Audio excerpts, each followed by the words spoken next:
Good morning, children. Welcome back to our Hindi classes. I am your Hindi teacher. In our previous class, we had discussed about the lesson Kashmiri Seb. Here, writer Premchand has went to market to purchase the apples where he got cheated by the shopkeeper. And he got a lesson that whenever he go to the market, he should be alert while purchasing the things. And he gave a moral for us also that whenever we go to the market, we should be always cautious and alert in purchasing the things from the shopkeepers. So today, children, we will study the question answers of this lesson, or we discuss the question answers of this lesson. I will read the question and then the answer one by one. You please be attentive to this, listen it carefully and note it down in your classwork. Okay. Now let us see the question answers of this lesson. Here, children, you can see the question answers on your screen. Now the first question of this lesson is, पहले हलवा कौन खाते थे? तो एक वाक्य के प्रश्न उत्तर हैं. तो यहाँ पर प्रश्न है कि पहले हलवा कौन खाते थे. उत्तर है पहले हलवा अमीर लोग ही खाते थे. हलवा का अर्थ है यहाँ पर जो गाजर का हलवा बताया गया है, तो वे अमीरों की ही खाने की चीज़ हुआ करती थी. दूसरा है गाजर को मेज़ों पर स्थान क्यों मिला है? गाजर को मेज़ों पर स्थान क्यों मिला है? उत्तर है गाजर में बहुत विटामिन है, इसलिए मेज़ों पर स्थान मिला है. यानी गाजर में विटामिन होने के कारण इन्हें मेज़ों पर स्थान मिला है, अर्थात के भोजन के समय इसे यूं ही इसका सेवन किया जाता है, बिना इसको जो है यानी पकवान या बिना इसका व्यंजन बनाए इसका सेवन किया जाता है.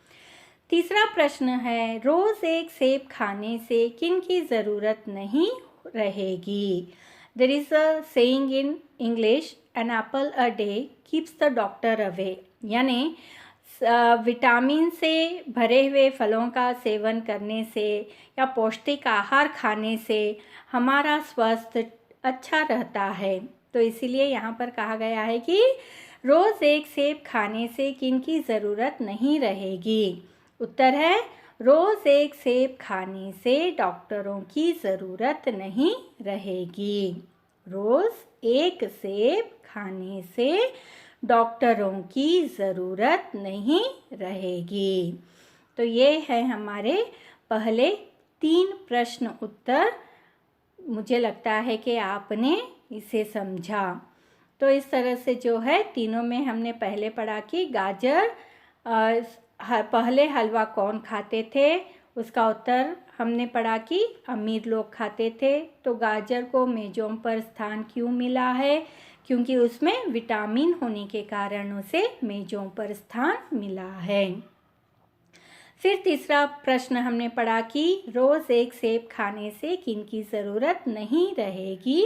तो हमें इसका उत्तर मिला कि रोज़ एक सेब खाने से डॉक्टरों की ज़रूरत नहीं रहेगी.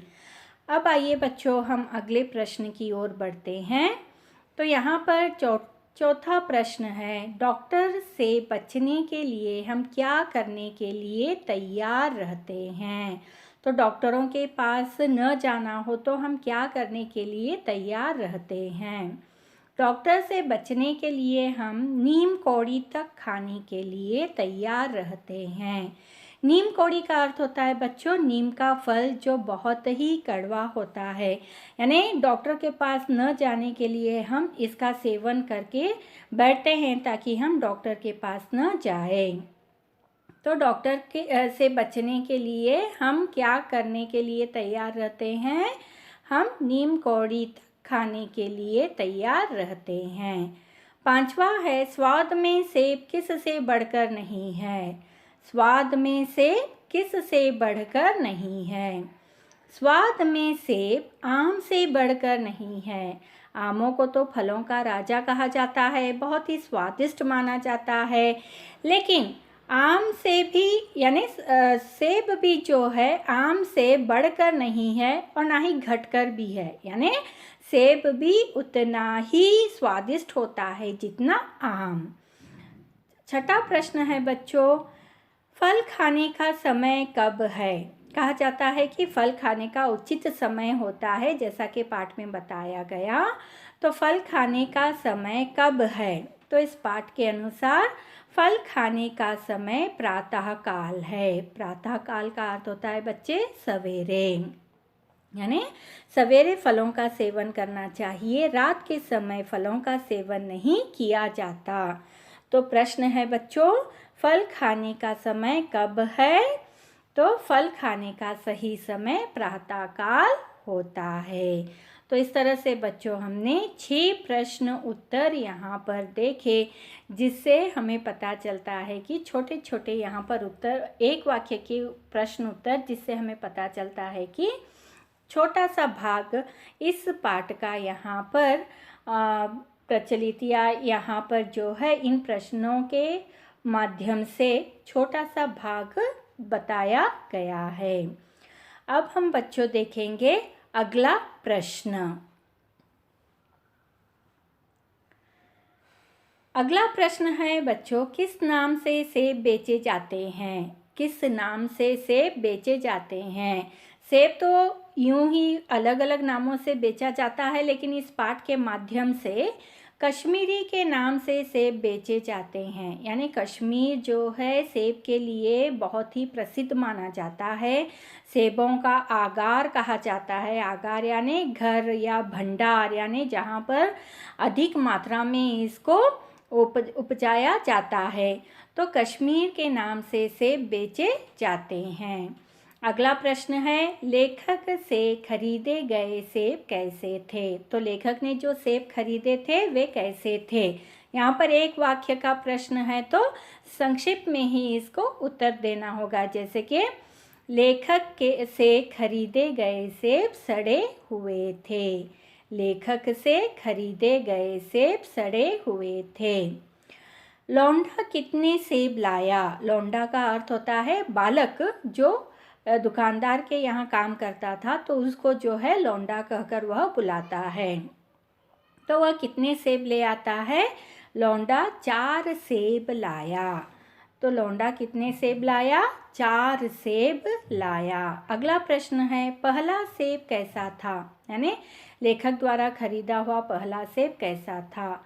पहला सेब सड़ा हुआ था, 1 रुपये के आकार का छिलका गल गया था। तो पहला सेब जो उन्होंने खरीदा था वह सड़ा हुआ था, स्पॉइल्ड वन था, और 1 रुपये के आकार का छिलका, यानी सेब के ऊपर का छिलका यानी पील जो है 1 रुपये के आकार का निकल गया था।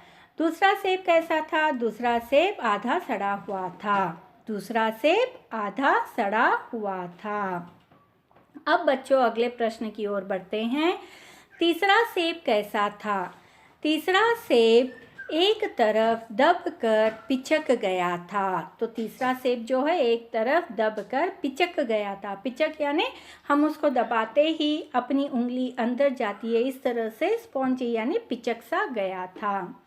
चौथा सेब कैसा था? चौथा सेब बेदाग था, उसमें एक काला सुराग था। चौथा सेब तो बेदाग यानी कोई उस पर स्पॉट नहीं थे, लेकिन वह जो है उस पर एक काला सुराग यानी होल था। अगला है, कश्मीरी सेब पाठ के लेखक का नाम क्या है? तो बच्चों इस पाठ के लेखक का नाम क्या है? मुंशी प्रेमचंद जी। इस पाठ के लेखक का नाम है मुंशी प्रेमचंद जी। प्रेमचंद जी का वास्तविक नाम क्या है? जैसा कि मैंने कहा वास्तविक का अर्थ होता है रियल नेम। तो इनका रियल नेम क्या है? प्रेमचंद जी का वास्तविक नाम धनपत राय है। प्रेमचंद जी का वास्तविक नाम धनपत राय है। प्रेमचंद जी का जन्म कब और कहाँ हुआ? बच्चों इसको भी याद रखना होगा कि प्रेमचंद जी का जन्म सन 31 जुलाई 1880 में वाराणसी के लम्मी नामक गांव में हुआ। प्रेमचंद जी का जन्म सन 31 जुलाई 1880 में वाराणसी के पास स्थित लम्ही नामक गांव में हुआ था।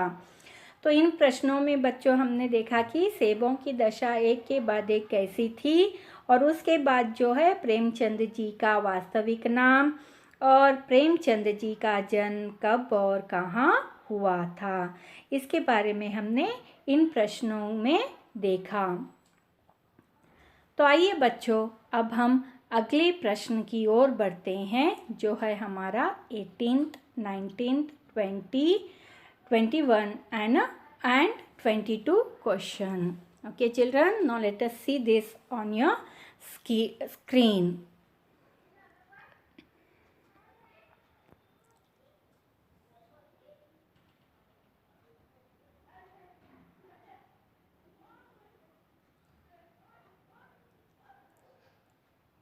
तो बच्चों अब आप देख सकते हैं अगला प्रश्न। अगला प्रश्न है, प्रेमचंद जी के कहानियों का संग्रह किस नाम से संकलित है। तो प्रेमचंद जी ने जितनी कहानियाँ लिखी हैं उन्होंने उसे संग्रहित किया है। संग्रहित यानी कलेक्शन ऑफ द स्टोरीज जिसको हम कहते हैं, तो वह किसमें संकलित किया गया है। प्रेमचंद जी के कहानियों का संग्रह मानसरोवर नाम से संकलित है। यानी प्रेमचंद जी द्वारा लिखित कहानियों को जो है मानसरोवर नाम से संकलित किया गया है। बचपन में प्रेमचंद जी का जीवन किस से वंचित रहा। बचपन में प्रेमचंद जी का जीवन किस से वंचित रहा। वंचित यानी न मिलना। बचपन में प्रेमचंद जी का जीवन मातृ प्रेम से वंचित रहा। उत्तर है बच्चों, बचपन में प्रेमचंद जी का जीवन मातृ प्रेम से वंचित रहा। यानी बचपन में उनकी माता का देहांत होने के कारण उन्हें अपनी माता का प्रेम नहीं मिला, माँ के प्रेम से वंचित रहना पड़ा। अगला है, आदमी बेईमान कब बनता है। आदमी बेईमानी तभी करता है जब उसे अवसर मिलता है। तो आदमी बेईमानी कब करता है।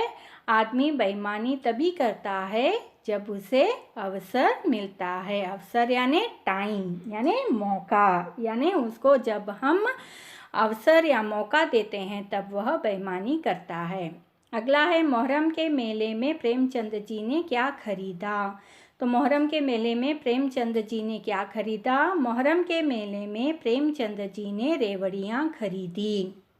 रेवड़ियाँ एक प्रकार की मिठाई है। तो लेखक ने मोहर्रम के मेले में रेवड़ियाँ खरीदी थी। अगला है, दुकानदार ने किससे क्षमा मांगी। दुकानदार ने प्रेमचंद से क्षमा मांगी। बच्चों यहाँ पर दुकानदार है रेवड़ी बेचने वाला, जिसने अठन्नी प्रेमचंद जी को लौटाना भूला था। तो जब वह प्रेमचंद जी को अगले दिन अठन्नी लौटाता है तो उस समय वह प्रेमचंद जी से क्षमा मांगता है। तो यहाँ पर दुकानदार ने किससे क्षमा मांगी। दुकानदार ने प्रेमचंद जी से क्षमा मांगी। तो इस तरह से दुकानदार लेखक को दो प्रकार के दुकानदार मिलते हैं। आइए बच्चों अब हम देखते हैं अगला प्रश्न उत्तर 23rd and 24th। आजकल लोग किन पर विश्वास नहीं करते। आजकल लोग किन पर विश्वास नहीं करते। आजकल लोग पढ़े लिखे बाबुओं और कर्मचारियों पर विश्वास नहीं करते। कर्मचारी का अर्थ होता है दफ्तर में काम करने वाले ऑफिसर्स। बाबुओं का अर्थ होता है पढ़े लिखे लोगों को जो है बाबू कहा जाता है। तो आजकल लोग पढ़े लिखे बाबुओं पर और कर्मचारियों पर विश्वास नहीं करते।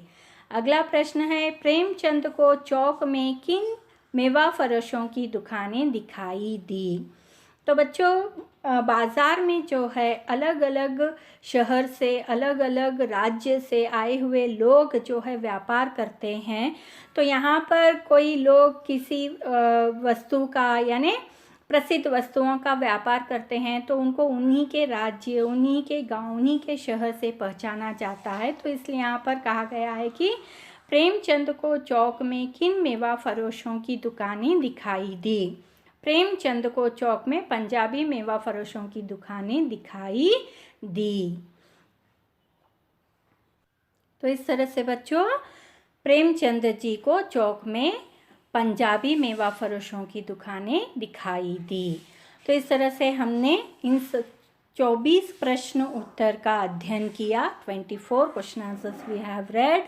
तो आप बच्चों इन प्रश्न उत्तर को अपने पुस्तक में लिख लीजिए, इसका अध्ययन कीजिए, बार बार पढ़िए ताकि आपको याद रहे और जब कभी प्रश्न पूछे जाए तो उसका उत्तर देने में आसानी हो सके। तो बच्चों आपके पास जो पाठ्य पुस्तक यदि है तो उसमें से प्रश्न ढूंढने का प्रयत्न कीजिए और उसका उत्तर भी लिखने का प्रयत्न कीजिए। Thank you.